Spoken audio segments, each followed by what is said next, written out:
My high school had a community service requirement for the senior class. It was a rural school system, and I lived over 10 miles from the school in the small town one stoplight county seat.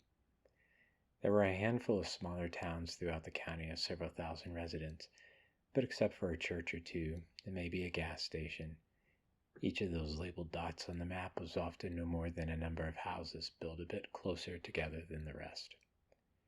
I used to have a county road map from the State Transportation Cabinet from the 1970s printed on 11 by 14 paper. The population density was low enough to display each house. I didn't have a car, my parents were divorced, and each had over a 40-minute commute to work. There were no places to volunteer for miles around my home. Catching rides to volunteer work wasn't easy. Not that I asked, though. I had this unconscious perception that my parents couldn't perform such logistical feats. So many things they probably could have done weren't discussed, were never requested, and were never done. So I asked for a service project I could do at home. I was given a copy of The Jungle by Upton Sinclair and a box of cassette tapes. My task: to record myself reading the novel on audio tape for the local public library for use by library patrons who were visually impaired or unable to read. I never finished the project. I made it about 60% through the novel and a forgotten number of the cassette tapes. I do remember it was a book about an immigrant family, and I struggled to pronounce many of the names and the occasional native language words and phrases. I'm certain my 17-year-old rural farm town self butchered them. Speaking of, I also remember it was a novel about butchers, or rather the meat packing industry of the early 20th century. I also remember a passage about the main character, Yorgis, and his wife, who came home so exhausted after work that they fell asleep as soon as they collapsed into the bed. Something about it impressed and stuck with me. But that's all I remember. I think about that unfinished project occasionally, and when I do, I usually get this feeling of guilt for being allowed to graduate high school without completing the project. I've had dreams in which my high school diploma was revoked because I did not meet the graduation requirements, which in turn led to my bachelor's, master's, and professional doctorate degrees all being revoked.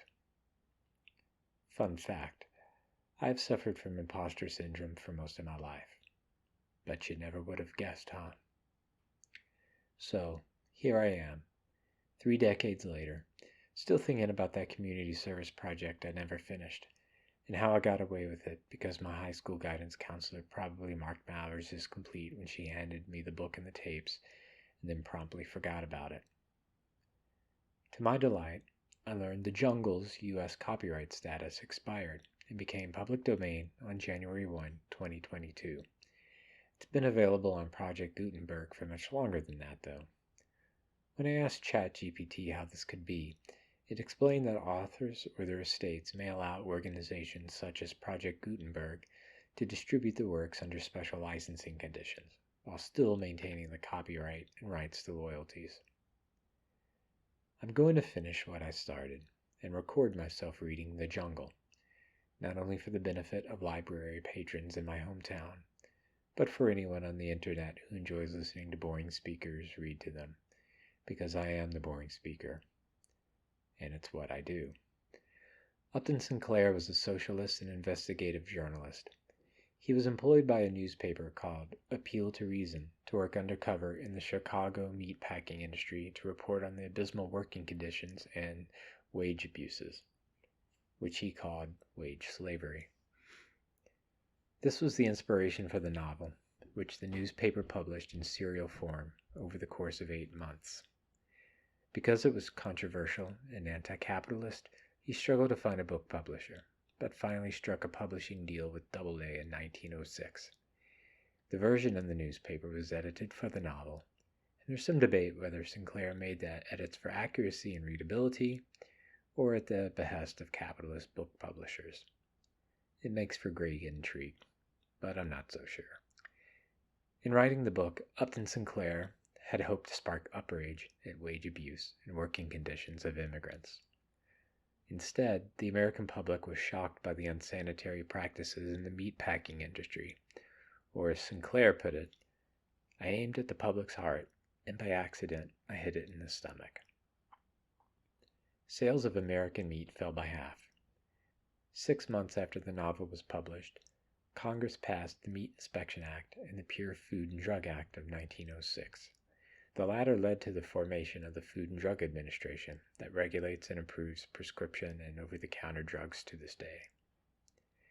As I write this, I still have not read the book in its entirety, but despite what I did read of it, the major themes of the novel were lost in my high school mind. I didn't know what socialism was, beyond being brought up to think it was something vaguely communist.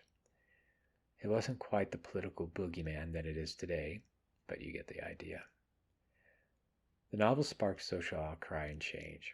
It was transformative, and those changes protect our food and medications to this day. Thank you, Upton Sinclair.